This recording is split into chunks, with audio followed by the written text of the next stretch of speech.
So Al, I've known for a good number of years, and he started his career in computer science all back in the day, and has had a kind of meteoric rise through his career, leading the technology teams at Essence, and then more recently being the innovation director at Engine. So without any further ado, I'd like to pass over to Al Cole. Charlie, thank you very much for that warm welcome. Hello, everybody. Feels great to be part of this live stream today. I'm going to share my screen with you now so you can see some content that I've put together.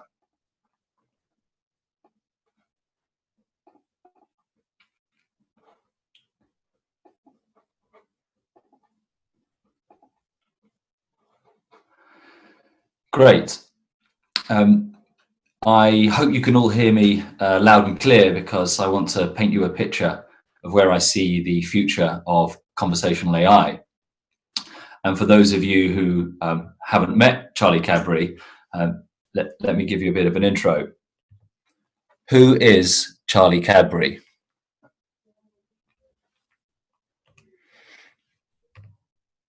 Oh, I was hoping that something in this Zoom is preventing me from showing a live demo of Google Assistant giving a bit of feedback on Charlie Cadbury, but you'll have to take my word for that there's a positive recommendation there.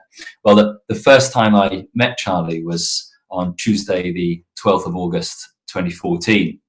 And that sounds a bit odd, but I know without hesitation that was the date, because at 9:02 that morning, I was with my wife at our 12-week scan and spotted two shapes on the sonograph, twins. Back at the office, and in some shock, I was desperate to tell somebody about it, and I didn't want it to be a work colleague at such an early stage in the pregnancy. Charlie Cadbury had arrived for our first meeting since I got back from the hospital, and despite having never met Charlie before, I couldn't hold it in any longer. He was the first person I told. Incredibly, I found out he'd had twins just a year earlier. And that conversation quickly turned into a trusted personal relationship, testament to the power of one-on-one communication and what's possible when context is shared openly. My name's Alistair, and I've spent my entire career bringing creative ideas to life using technology. In the last few years, just a second.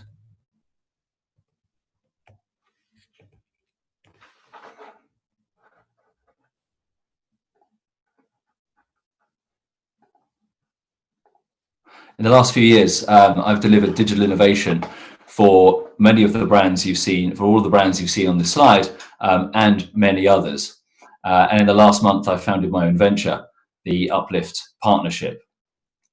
Our mission is to empower people to grow organizations, and we do it by providing performance coaching powered by AI. So how will the world be different in 2030? What will that mean for conversational UIs?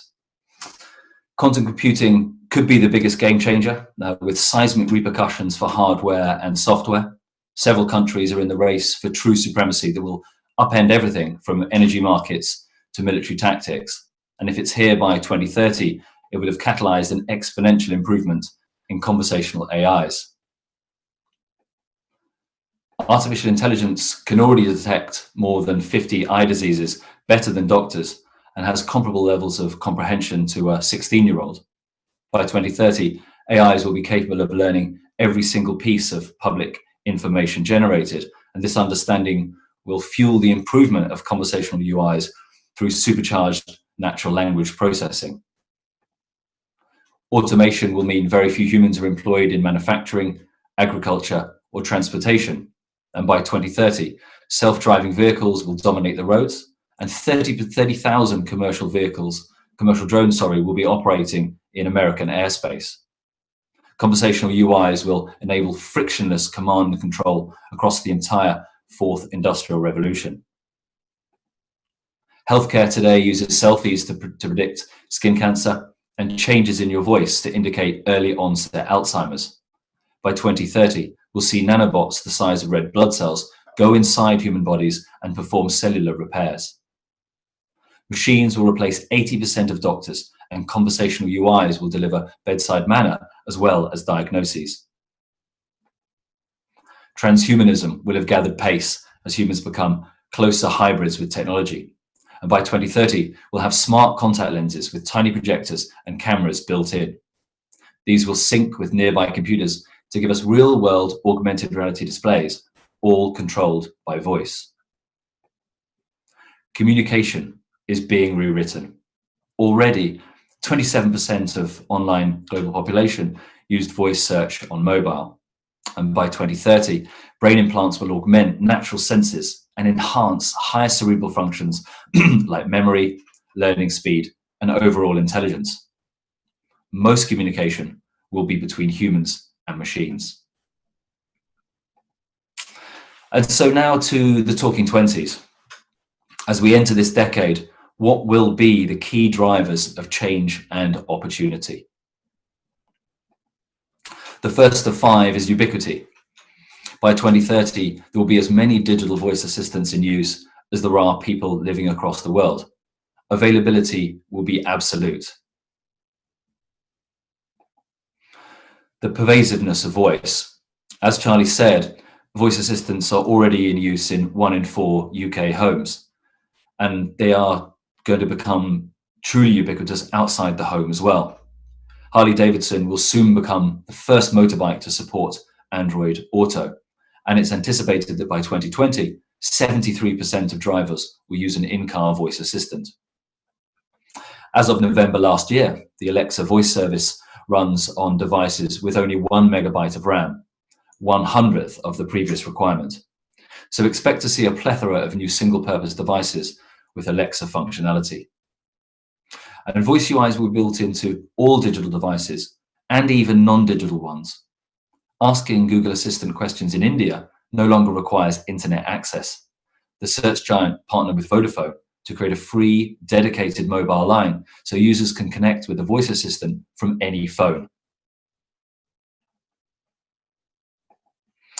Everything as a service. We subscribe to everything these days.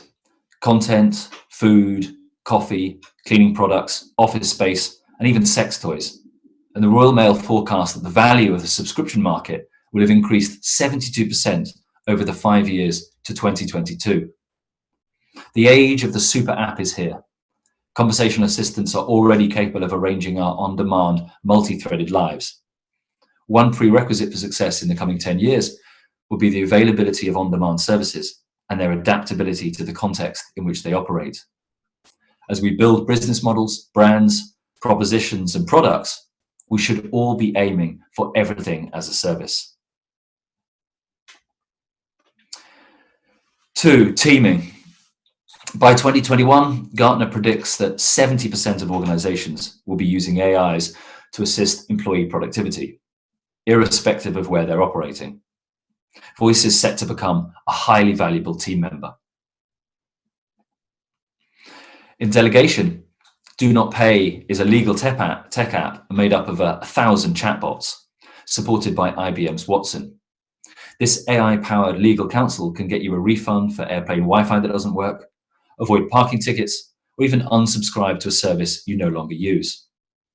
It'll also help you take lawsuits to the US Small Claims Court, as long as they're for $10,000 or under.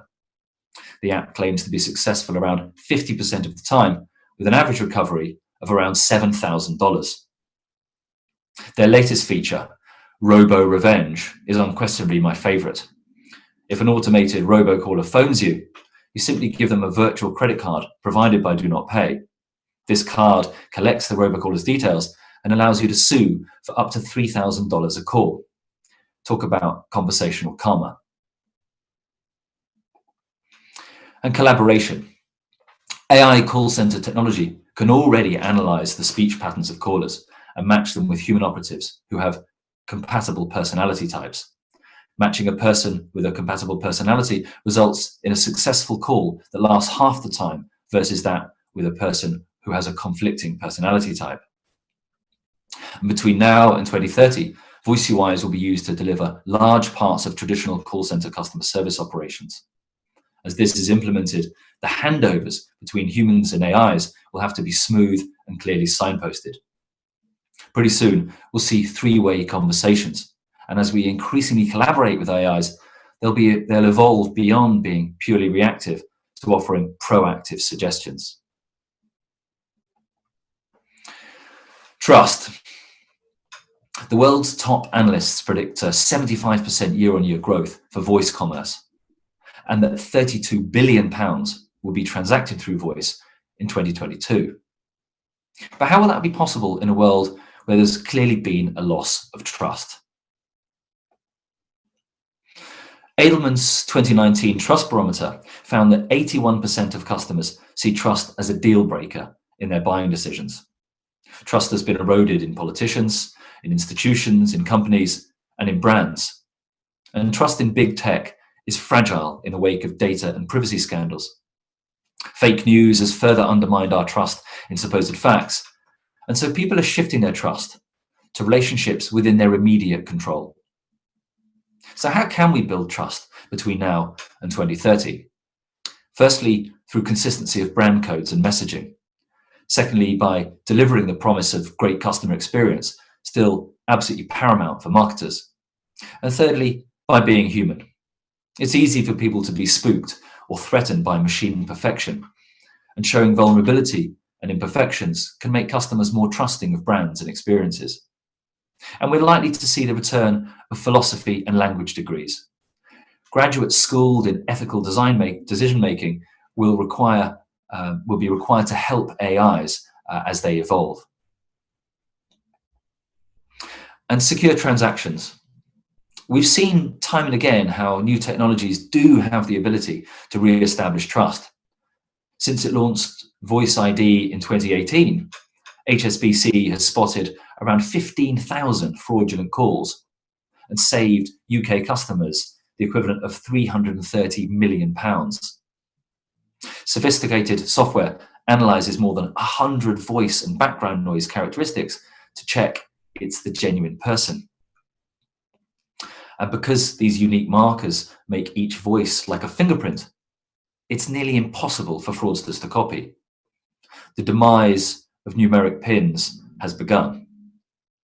The very latest voice tech can identify users from just a single second of audio, and future AI assistants will create additional layers of security by augmenting voice signals with other methods, such as facial recognition, emotional tracking technologies, biometrics gathered from users on a constant basis, and rapidly approaching mind-reading technology. What's certain in the short term is speech recognition tech will kill our clunky passwords. The fourth track is personalization. 27% of marketers believe data is the key obstacle to personalization, with specific concerns around its collection, integration, and protection. The challenge and opportunity of this discipline is to deliver the personalization customers actually want while respecting the privacy they expect. Environmental cues. What this means is that, as oxymoronic as it sounds, we need to become good at anonymous personalization. Digital experiences can feel personalized without having to know exactly who you are, by drawing on non-personal data signals from the environment around the user. Employ perceptive design. Be continuously sensing, interpreting, and optimizing the customer experience based on context. And to do this, allow your users to configure and control their experiences in real time without having to give up their personal privacy. Match the accent and voice volume of the person with whom your chatbots are speaking. Use more emotive words for some users and more dense, detailed information for others. And ensure your conversational assistants are capable of chatting with some customers for hours while being able to convey only the necessary information in the most concise manner possible with others. And emotionally, soft features such as tone, emotion, and personality are critical to success. In addition to creating a better experience, these features increase the tolerance for mistakes or additional questions. Mood-orientated computing is on the horizon. This tracks biometrics to create personalized emotional experiences. And artificial emotional intelligence uses voice, inflection, time, and words to create human emotions that influence buying decisions and advertisements. If you can harness some or all of these features, you can maximize intimacy and relevance without infringing privacy. And finally, friendship.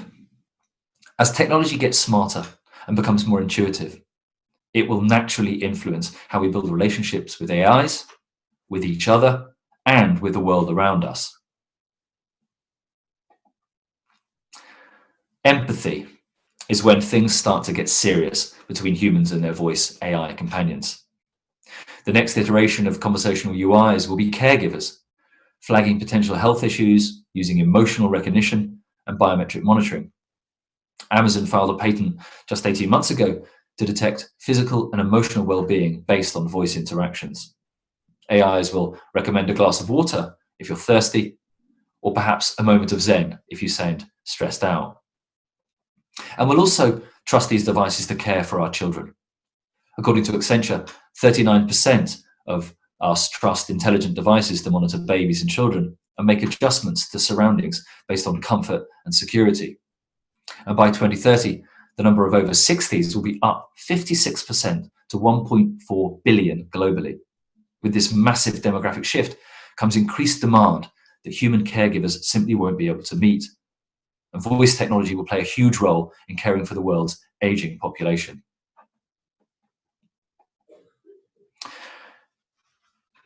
By 2030, we may have reached the full-blown true relationship phase.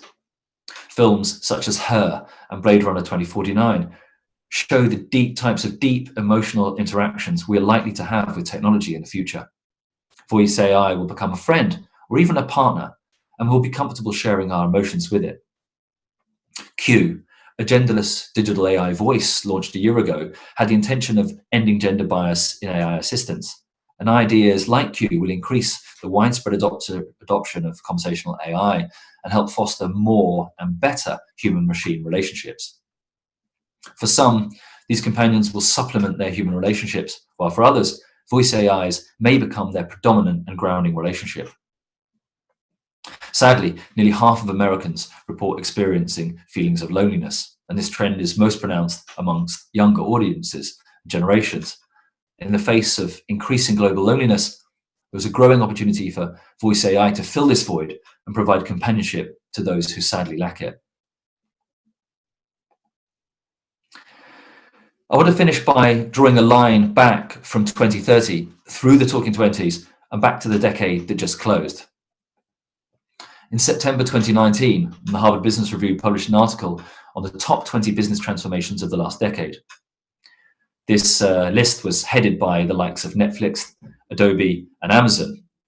And the list was ranked by experts based on repositioning around purpose, pure financials, and new growth, which is defined as the percentage of the total business that was made up by new products, services, markets, and business models. And the average new growth score of all of these top 20 businesses in the last decade was 35%. 35% of their revenue for the decade was made up of new growth areas. And with voice commerce on the rise and customer experience remaining such a hotly contested battleground, now is arguably the right time to invest in conversational AI. To recap, the Talking 20s is about ubiquity. It'll be about teaming with machines and conversational AIs. It's about building trust, building the right kinds of personalization, and helping our conversational UIs and our AIs develop strong relationships with humans. That's me. Thank you very much. I can hear a virtual room applauding greatly. Thank you very much for that amazing insight. I think the kind of question I have is, there's a huge range of topics to kind of digest and think through there. But I suppose if you were to try and rank what's the first kind of next step? You know, how can we look and try and take in what you've just been talking about, and think about, you know, what's the first baby step forward? Where is that? I would say a key next step is thinking on a meta level about the products and services and brands that you want to build. As we enter this decade and we move towards everything as a service, as I said, we need to build capability now that is that's modular, so that it can be scalable and so that it can be reconfigured. Availability and adaptability of our services is going to be absolutely critical.